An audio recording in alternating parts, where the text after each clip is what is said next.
Let me tell you what I'm doing, because I'm a smart guy. I'm running the Solomon experiment. I'm pursuing something. My whole life is about chasing after what I know will bring satisfaction to my soul. I don't tell people this, but secretly I'm devoting all my energies to this pursuit. You're probably wondering what I'm running after, so I'll tell you. It's right there. It is what will bring me lasting contentment. When I get it, I'll be happy.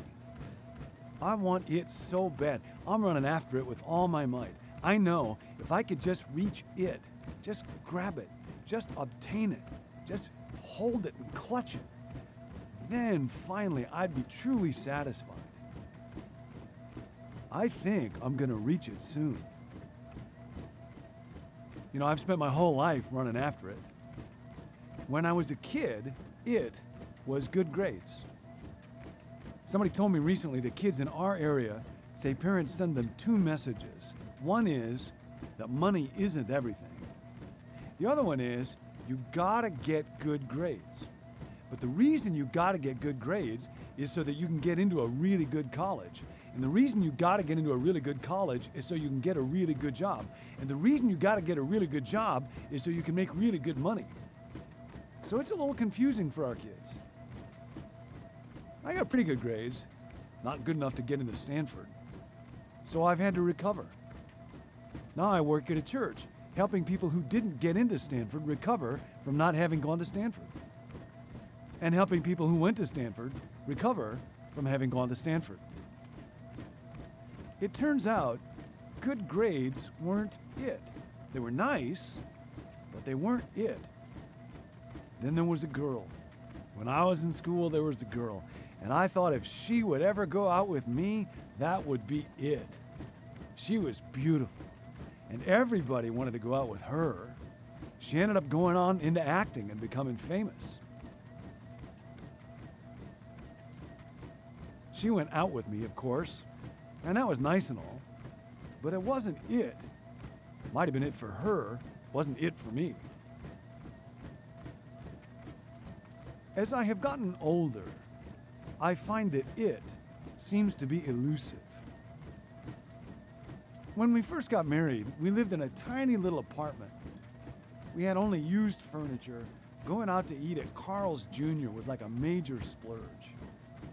We lived in Southern California at the time. We had no air conditioning, and in the summer, I knew what it was. It was an air conditioner. I knew if I could get air conditioning, I'd be content the rest of my life. And then one day, after being married a few years, we got one of those old used air conditioners you put in the window to cool down just one room. It was really nice.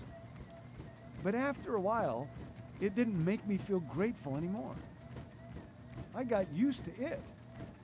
In fact, if it went on the fritz, I felt like I'd been cheated because now I deserved it. I was entitled to it. It turns out air conditioning wasn't it.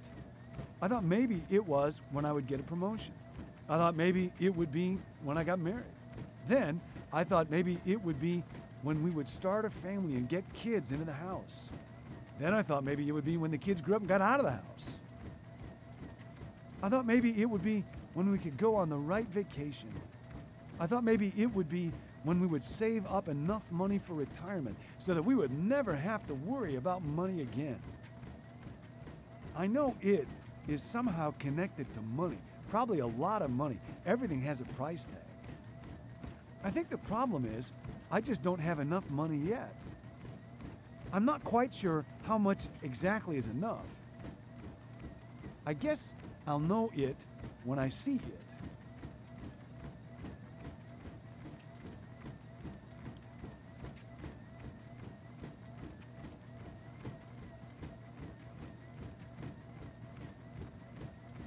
I think part of what makes me go after it is I keep seeing other people go after it. Everybody's going after it.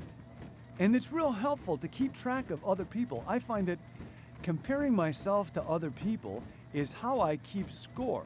Measuring myself against other people lets me know how I'm doing. I'm pretty sure that people who have more, they're the people who have it. there's a lot of people around here that have more. One of the things that keeps me running is I keep watching other people who seem to be getting ahead of me. That's Scott Palmbush. He was a Stanford jock. He definitely has it. Man, do I feel wimpy. That's Sue Kim On. She went to medical school and divinity school. Now that's what I call it. Boy, do I feel stupid. That's Dave Peterson. He's a former investments professional. He definitely knows where to get it. That's Jessica Troster. She was an all-American track star. If I could do that, I know I would have it. That's Charlie Scanlon. He played football in high school. He used to have it. I think he's lost it. They all seem to be so happy. I'm sure none of them feel what I feel inside. I don't understand why everybody but me seems to be able to get it so easily. And it's kind of funny. When I see other people who have it, it doesn't make me happy for them. It just makes me want it more for me. In fact, I kind of hope if I don't have it, that nobody gets it.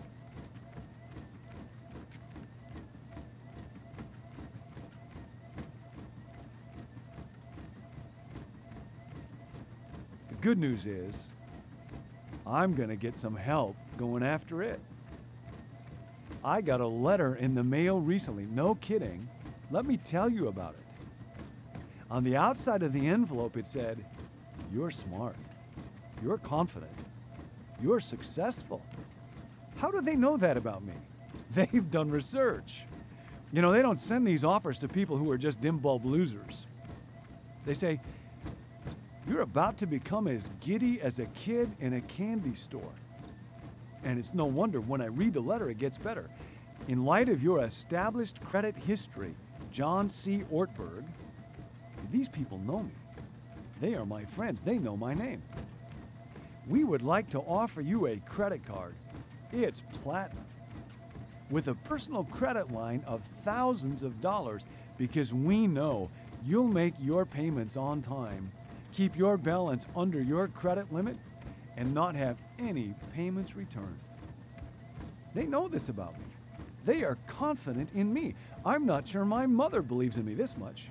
"John C. Ortberg, you're going to get transfer services absolutely free, the lowest fixed rate in the nation, and pay no interest for 90 days on every purchase, every time, forever, because you deserve it." And they're right. The more I think about it, I do deserve it. Plus, every time I spend $1, I earn 2 membership reward option points. And what's best is, there's no limit to the number of points I can earn. Every time I spend money, I'm earning reward points.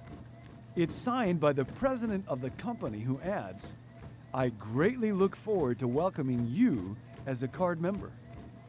I guess we're going to get together for a cup of coffee." You know, there has never been a better time in history to pursue it.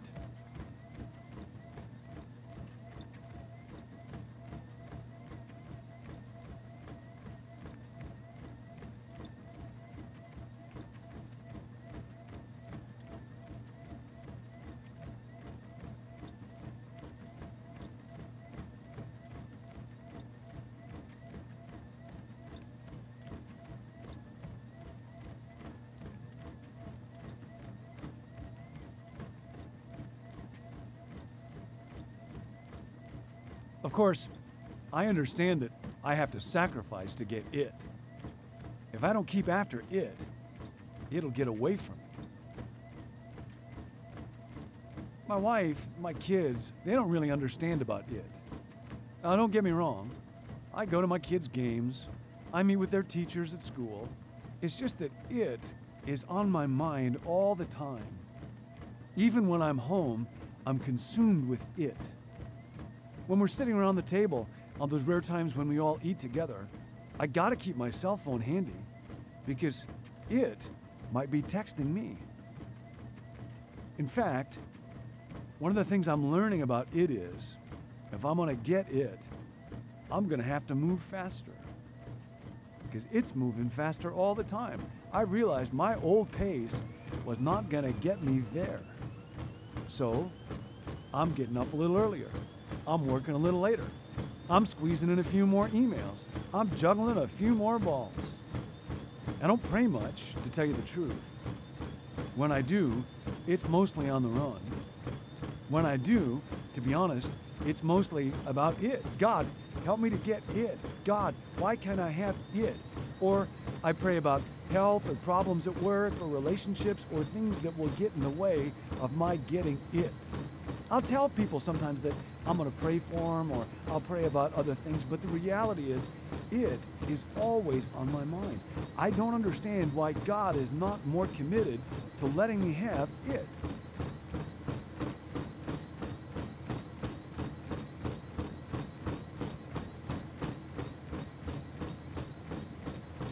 I know what you're thinking.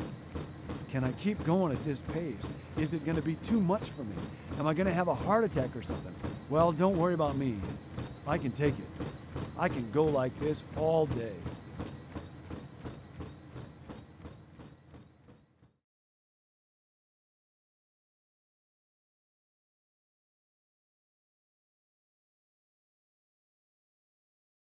But I don't understand why it seems to be so elusive. To tell you the truth, I'm not sure that I'm enjoying my life all that much. I tell myself I am. What kind of a loser would admit to being unhappy? But sometimes it's lonely running like this. Sometimes I wonder if there's another way to live. Here's the one thing I'm counting on. I just know it is going to make everything worthwhile. I'm not there yet, but I'll get there. Up until now, I just get little tastes of it. I'm not really hard to please. I just want my fair share. I just want what it would take to make me content with everything in my life all the time. I think I'm entitled.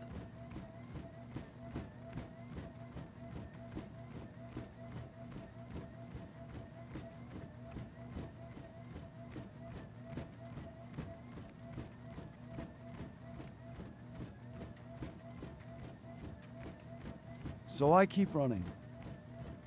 It's cost me pretty much everything, but I keep going. Look at it. It just keeps sitting there, like it's taunting me. It's a funny thing. Sometimes I think I'll die if I don't get it. Sometimes I think I'll die trying. I'll tell you a secret. I've never told anybody this before. Sometimes I have doubts. Sometimes I'm afraid I'll spend my whole life running and never get a hold of it. I will feel like such a fool if I get to the end and look back on all those years of running and running and running and running and think that it was all in vain. Sometimes, to tell you the truth, I think about getting off this treadmill. But I've come so far. I've come so far. I can't stop now. I'm so close. It's closer than it's ever been. I can almost touch it. I'm not giving up. I'll never give up. I'll never stop running. I'm never getting off this treadmill.